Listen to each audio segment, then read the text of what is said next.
The Ocean's Secret. The deep-sea research facility Nautilus hummed with activity 3 kilometers beneath the Pacific Ocean. Chief Engineer Naomi Patel pressed her hand against the reinforced viewport, watching the prototype vessel glide through the absolute darkness. Only the vessel's bioluminescent coating, inspired by deep-sea creatures, revealed its massive form. Pressure test holding steady at 300 atmospheres, announced Dr. Kai Tanaka from his station. Hull integrity at optimal levels. Naomi nodded, her dark eyes reflecting the ghostly blue glow of the ship.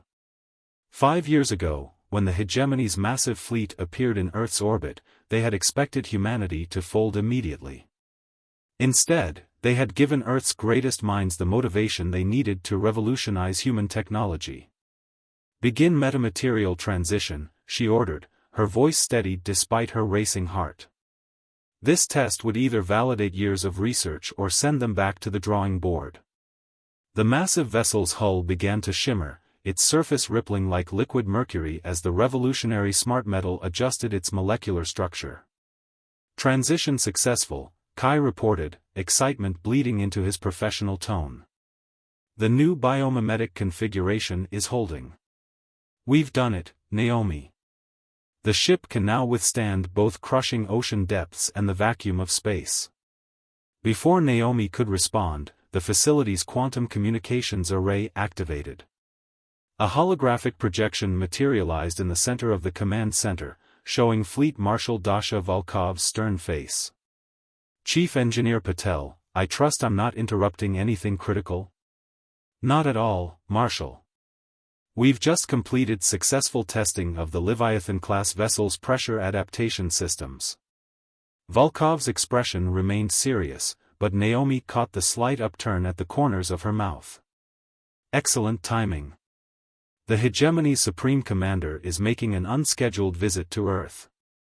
They're demanding to inspect our orbital defense platforms. Let them look, Naomi replied, allowing herself a small smile. They'll find exactly what they expect, a compliant humanity, gradually dismantling its defensive capabilities. Indeed. Volkov's hologram flickered slightly. While they're occupied with our surface theater, I need confirmation. How soon can the deep-sea fleet be ready for deployment? Naomi turned to her tablet, quickly reviewing the latest data. The metamaterial hulls are exceeding expectations. The quantum propulsion systems, adapted from deep-sea creature movement patterns, are operating at 98% efficiency. Most importantly, the pressure-forged weapon systems are fully operational. She paused, looking up at the massive vessel outside the viewport. The Hegemony thinks they forced us to disarm. Instead, they pushed us to look inward, or rather, downward. The crushing pressures of Earth's oceans have helped us create ships that make their bioorganic vessels look primitive by comparison. Numbers, Chief Engineer, Volkov pressed. 300,000 vessels are ready now, spread across our deep-sea bases in every major ocean. Another 400,000 will be complete within 2 months. Each ship is capable of instantaneous transition from underwater to space operations, with weapon systems specifically designed to target the Hegemony's weaknesses. Volkov's hologram nodded slowly. They think they're watching us dig our own grave, when in reality, we're about to demonstrate why humanity should never be underestimated. Continue your work, Chief Engineer. Soon, very soon, the Hegemony will learn that Earth's oceans didn't just hide our fleet, they helped us perfect it. As the hologram faded, Naomi turned back to the viewport. The prototype vessel had dimmed its bioluminescence, becoming nearly invisible in the darkness. Just like humanity's true strength, hidden beneath the waves, waiting for the perfect moment to surface. Dr. Tanaka, she called out, begin the stealth systems test. Let's make sure our friends up there can't detect anything unusual in their scans of Earth's oceans. As her team worked, Naomi allowed herself to imagine the moment when humanity's hidden fleet would rise from the depths. The Hegemony thought they were dealing with a defeated species. Soon they would learn that humanity's greatest strength lay not in immediate resistance, but in the patience to perfect their response. In the darkness of Earth's oceans, humanity had found not just a hiding place, but a proving ground. Every crushing depth, every extreme pressure had forced them to innovate beyond anything they might have achieved in space alone. The hegemony's ultimatum hadn't broken humanity, it had transformed them. And soon, very soon, the galaxy would learn just how profound that transformation had been. Deep currents. Commander Raven Blackwood stood in the control room of Atlantic Base Delta, watching holographic projections of the hegemony's latest, peacekeeping, ships entering Earth's atmosphere. Their massive bioorganic vessels cast shadows over major cities, a constant reminder of humanity's supposed submission. "Another show of force," Lieutenant Zara Hassan commented from her tactical station. "They're positioning themselves over Mumbai this time." Raven's jaw tightened. "Right on schedule. How are the civilian protests?" "Growing larger. The surface population is convinced we've abandoned them to alien rule." Zara's fingers danced across her haptic interface, bringing up live feeds from the city. "Some are calling for armed resistance." "Let them protest," Raven replied, though the words tasted bitter. "The more convinced the hegemony is of our submission, the better our chances of success." The massive underwater facility hummed around them, its advanced systems maintaining perfect pressure equilibrium despite being located 4 kilometers beneath the Atlantic Ocean. Through the reinforced viewport, Raven could see rows of sleek vessels arranged in perfect formation, their metamaterial hulls reflecting the facility's lights like liquid silver. "Status report on Ghost Fleet Sigma," she asked, turning to her XO, Commander June Park. "All 200 vessels maintaining silent running protocols," June responded. "The biomimetic propulsion systems are performing exactly as Chief Engineer Patel promised. We're completely invisible to hegemony scanners." Raven nodded, allowing herself a moment of pride. Her fleet specialized in stealth operations, incorporating designs based on Earth's most elusive sea creatures. Each ship could move through water without creating so much as a ripple, their quantum drives mimicking the silent propulsion of deep-sea predators. A priority alert flashed across the main display. "Message from Nautilus Base," Zara announced. "Chief Engineer Patel has completed testing on the new weapon systems." The holographic display shifted, showing technical specifications that made Raven's eyes widen. The weapons were unlike anything humanity had previously conceived, systems that used the principles of extreme pressure to devastating effect. "They've perfected the implosion torpedoes," June whispered, studying the data. "These wouldn't just breach a hegemony ship's hull, they'd crush it from the inside out." "Poetic justice," Raven replied. "They forced us underwater, so we learned to weaponize pressure itself." Another alert sounded, this one carrying highest-level encryption. Fleet Marshal Volkov's hologram appeared, her expression grave. "Commander Blackwood, we've detected unusual activity in the hegemony fleet. Their ships are beginning to deploy what appear to be permanent orbital installations." "They're moving faster than expected," Raven observed, quickly analyzing the tactical implications. "They think we're broken enough to begin full colonization." "Precisely." Volkov's hologram flickered. "We're accelerating the timetable. Ghost Fleet Sigma will be crucial to our first strike. Your vessels need to disable their early warning systems before the main fleet surfaces." Raven straightened, feeling the weight of billions of lives settling on her shoulders. "My crews have been running silent combat drills for months. We're ready." "Good. Because there's more." Volkov's expression darkened. "Our deep space probes have detected additional hegemony forces entering the solar system. They're bringing their civilian ships, colony vessels, mining platforms, terraforming equipment. They're planning to stay," June said, his voice tight with controlled anger. "Not for long," Raven responded, her tone glacial. She turned back to Volkov. "When do we move?" "The order will come within the week. The hegemony's forces will be spread thin, establishing their new colonies. Their overconfidence will be their undoing. Volkov's hologram smiled grimly.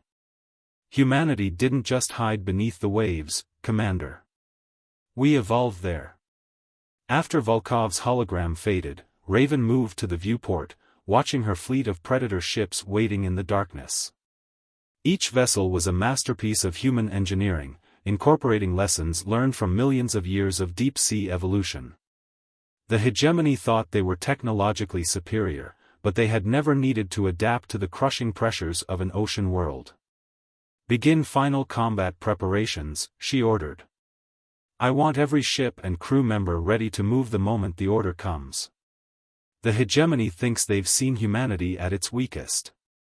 It's time to show them humanity at its most dangerous. As her crew rushed to comply, Raven allowed herself a moment to appreciate the irony. The aliens had forced humanity to demilitarize in space, never imagining that the oceans would provide not just a hiding place, but an evolutionary pressure cooker. Every challenge of the deep had forced them to innovate, to adapt, to perfect technologies that would soon revolutionize space warfare itself. Message from Chief Engineer Patel, Zara announced. She's ready to begin installing the new weapon systems on Ghost Fleet Sigma. Tell her to proceed, Raven commanded. It's time to remind the galaxy why humanity has survived every extinction event this planet has thrown at us. We don't just adapt, we emerge stronger. In the darkness of the Atlantic depths, Ghost Fleet Sigma waited, a silent hunter preparing to strike. Soon, very soon, the hegemony would learn that forcing humanity underwater hadn't contained them, it had transformed them into something far more dangerous than they could have imagined. Rising tide. Dr. Yuki Watanabe stared intently at the quantum display showing real-time data from the Pacific Fleet's latest weapons test. Deep beneath the Mariana Trench, the experimental vessel, Kraken, had just launched humanity's newest weapon, the quantum pressure torpedo. Target drone destroyed, reported Lieutenant Felix Rodriguez. Complete molecular disruption. No debris larger than dust particles. Yuki allowed herself a small smile. The weapon worked by creating a localized zone of extreme pressure, similar to what existed at the ocean's deepest points, but concentrated into a precise beam. Against the hegemony's bioorganic ships, it would be devastating. Send the test results to Fleet Marshal Volkov, she ordered. And notify Chief Engineer Patel that her pressure manipulation theories have been successfully weaponized. A sudden alert flashed across her screens, proximity warning. Above the facility, a hegemony survey vessel was conducting what they claimed were routine ocean studies. All ships, initiate ghost protocols, Yuki commanded. Throughout the vast underwater facility, hundreds of vessels activated their metamaterial camouflage, becoming virtually indistinguishable from the surrounding water. The facility's quantum communications array activated, projecting the image of Commander Blackwood. Dr. Watanabe, I trust our friends upstairs haven't spotted anything interesting? They're as blind as ever, Yuki replied. Though they're getting bolder with their surveys. This is the third pass this week.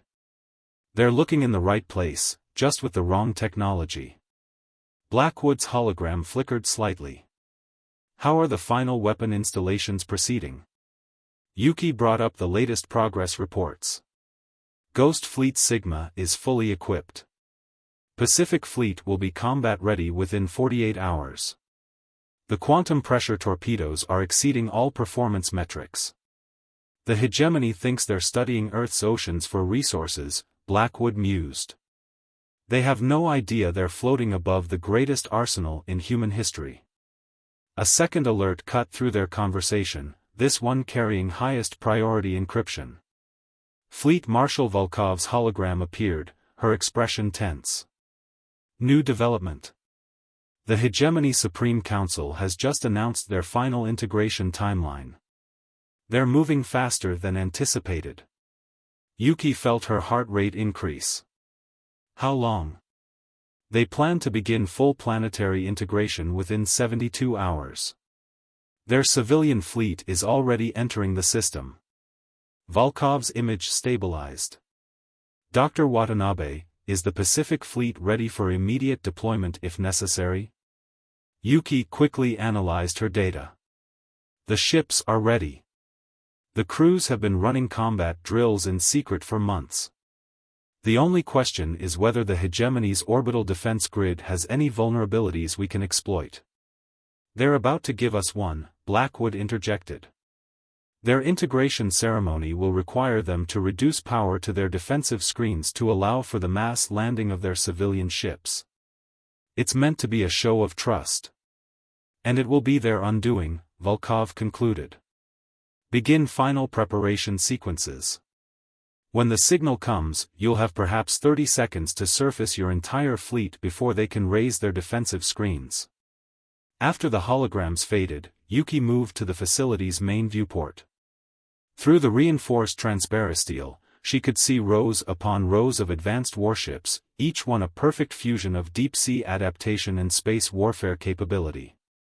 Begin power-up sequences for all Pacific Fleet vessels, she ordered. Maintain ghost protocols but have every ship ready for immediate surface deployment. As her crew rushed to comply, Yuki allowed herself to appreciate the magnificent irony of their situation.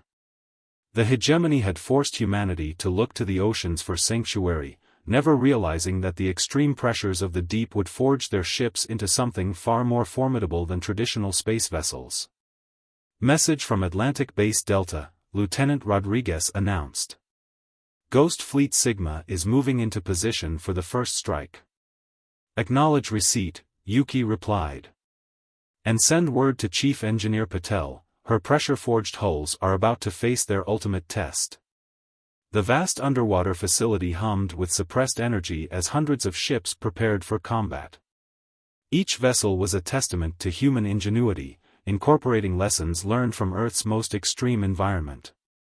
The hegemony thought they had mastered space warfare, but they had never had to adapt to the crushing pressures of an ocean world. Final combat protocols initiated, Rodriguez reported. All ships report ready status. Yuki nodded, watching the distant shapes of her fleet shimmer in the darkness.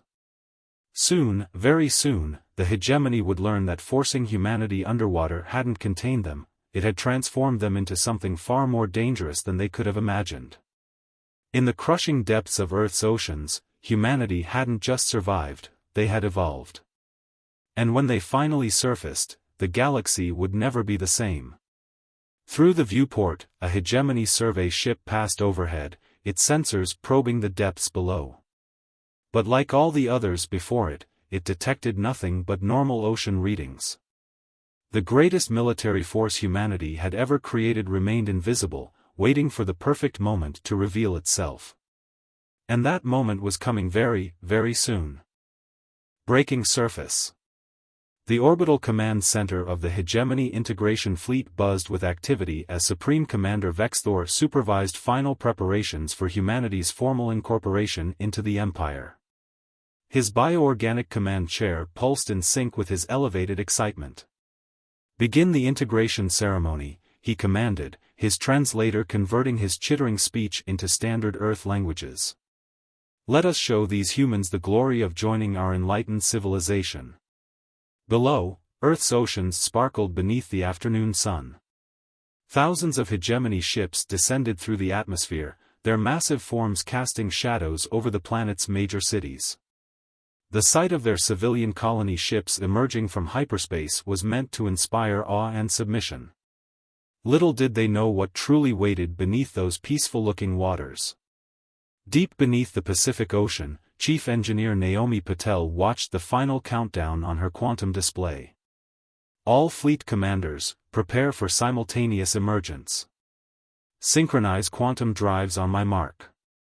Throughout Earth's oceans, millions of metamaterial hulls hummed with barely contained power. In the Atlantic, Commander Blackwood's Ghost Fleet Sigma had already moved into strike position. In the Pacific, Dr. Watanabe's battle groups waited like coiled springs. Hegemony defense grid powering down for the ceremony, Lieutenant Hassan reported from her station. They're making quite a show of their trust. Their last mistake, Fleet Marshal Volkov's hologram appeared in every underwater command center simultaneously. All fleets, prepare for Operation Tsunami. Surface on my mark.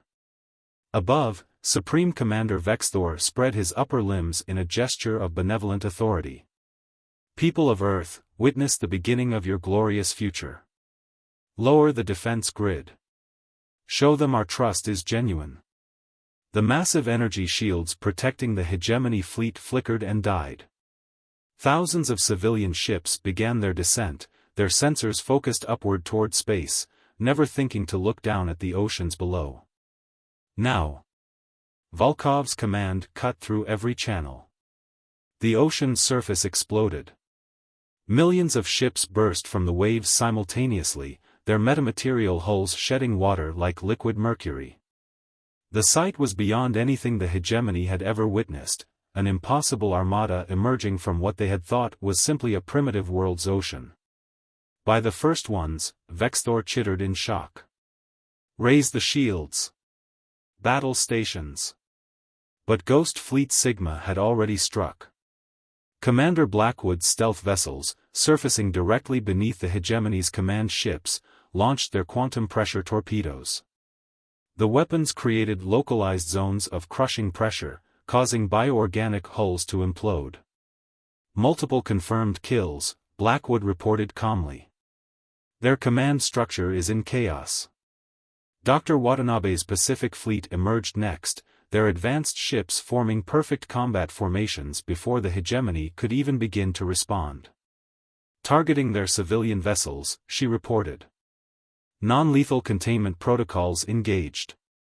The hegemony fleet tried to scatter, but found themselves surrounded on all sides by humanity's ocean-borne armada. Ships that had been forged in the crushing depths of Earth's oceans now demonstrated their superiority in space, their pressure-hardened hulls shrugging off hegemony weapons like raindrops.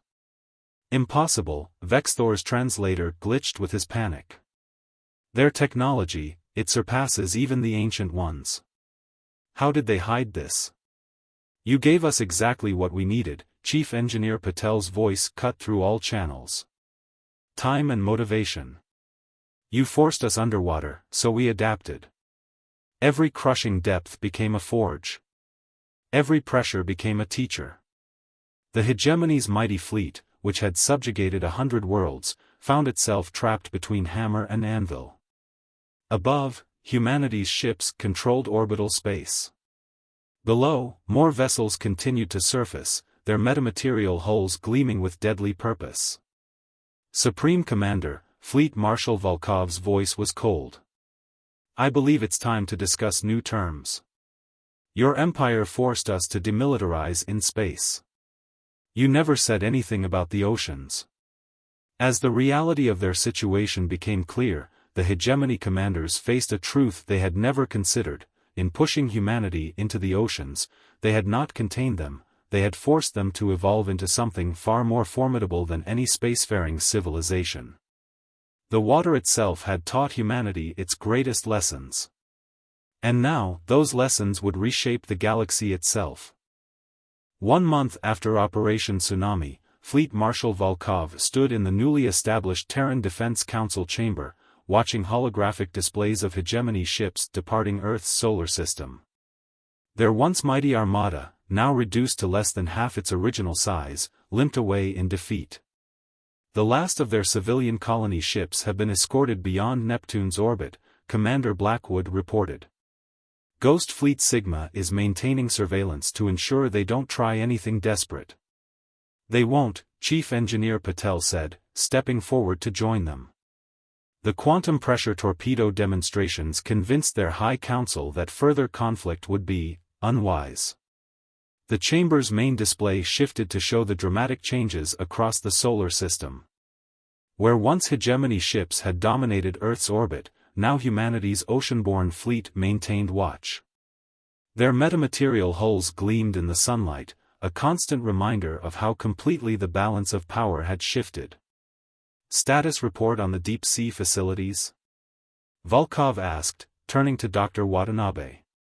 Production continues at maximum capacity, she replied. The lessons we learned from Earth's oceans are being incorporated into all new vessel designs. The hegemony's attack forced us to perfect technologies they never even imagined possible. The room's quantum communications array activated, displaying a transmission from the hegemony's Supreme Council.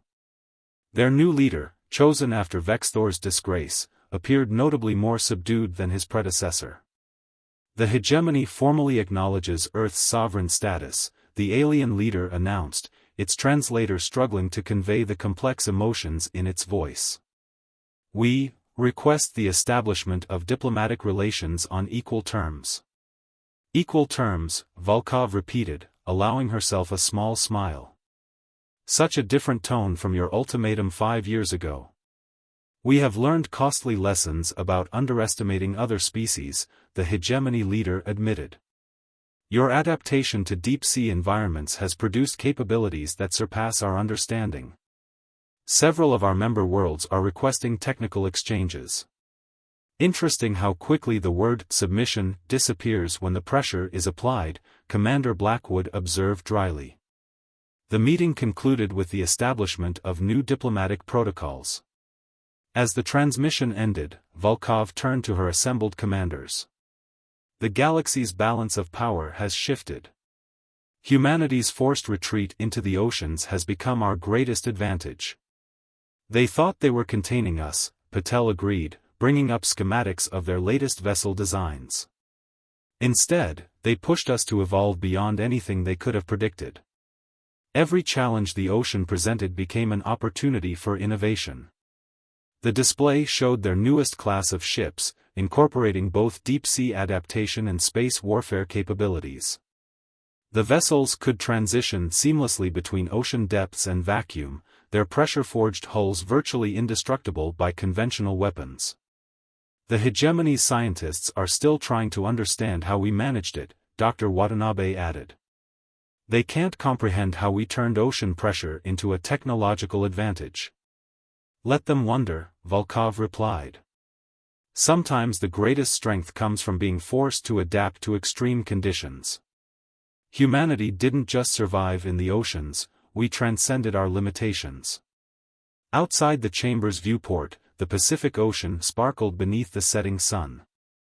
Beneath those peaceful waters, hundreds of underwater facilities continued to advance human technology, incorporating new lessons from Earth's most extreme environment. The hegemony thought they were forcing us to disarm, Commander Blackwood mused. Instead, they gave us exactly what we needed, the motivation to look deeper, to push harder, to evolve beyond traditional space warfare concepts. And now? Dr. Watanabe asked, watching more ships emerge from the waves for their orbital patrol. Now, Fleet Marshal Volkov answered, we remind the galaxy that humanity's greatest strength isn't our technology or our weapons.